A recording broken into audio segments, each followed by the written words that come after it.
Education and indeed governments must keep up with the changes in the global economy.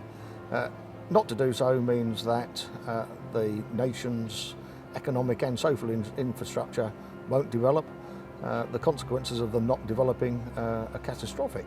People leaving school now and coming into the workforce, the job for life culture doesn't exist anymore, so people have to constantly update their skills. If you have a number of training institutions in your country and what they're churning out is not needed, the skills that they are getting or receiving from this training institution are not needed by the employees, there is a mismatch. Colleges, institutes, even schools must try and be more responsive.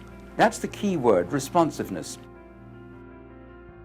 In Southeast Europe, it's vital to the European Commission's objectives, which are it's called the Open Method of Coordination. It's to bring countries together to discuss and to share some of these issues around skills and employer engagement.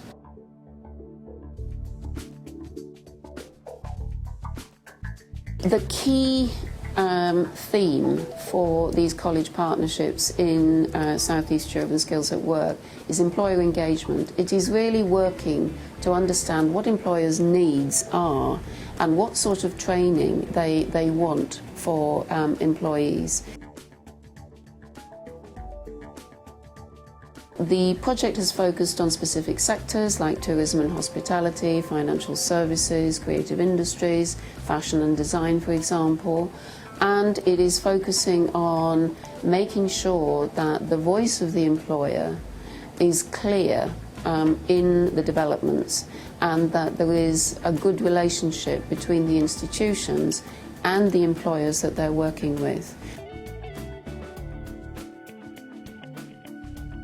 When they come up with the Skills at Work project, we were very interested because we wanted to learn from other colleges, from other experiences, and this is the right project to do that. We see Skills at Work as being an opportunity, bringing institutions together, sharing best practices, sharing ideas, how they involve the sector, tailor-making programmes, how best we can integrate this sector's needs with the curriculum development.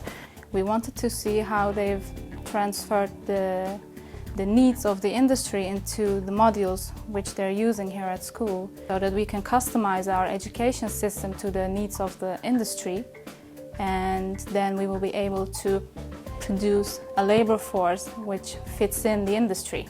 And we're talking about unemployed graduates on the market, we're talking about young people who don't have the employable skills, they don't have the work experience and so on.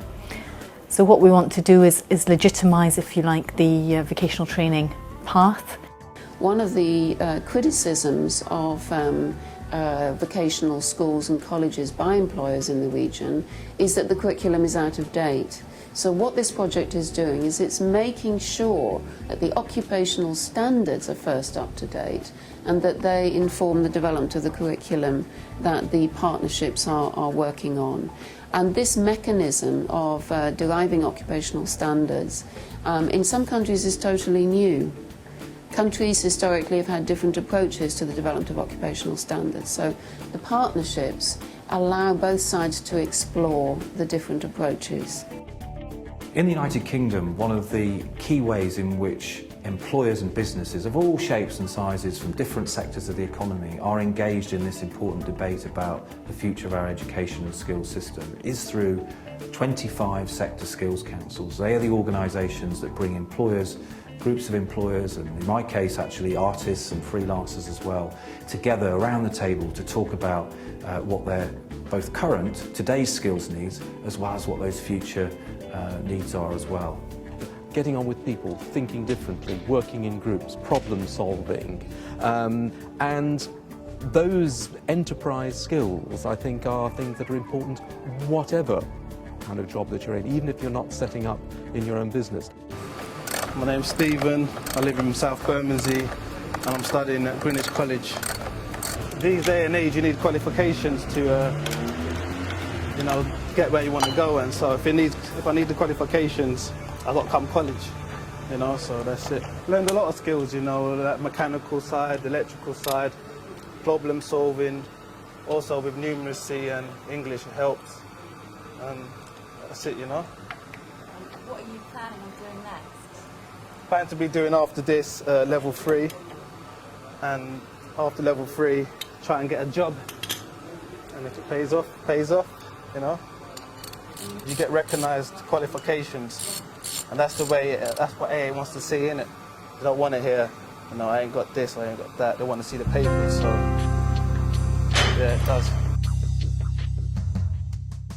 Well, institutional partnerships, I think, are one of the richest and most positive ways in which people can learn from each other, they can share good practice, they can also develop new and innovative provision jointly. For the UK, it's very important that further education colleges develop a more international agenda, because increasingly young people need to be prepared for working in a global economy. And the more the colleges they go to have an international outlook and are preparing them for these challenges, the better. Our students, when they graduate from college, will be going out into a global economy. They need to know about the global economy, and they need to have the kind of skills that will enable them to compete with the workforces of various other countries. So the portability of qualifications is very important.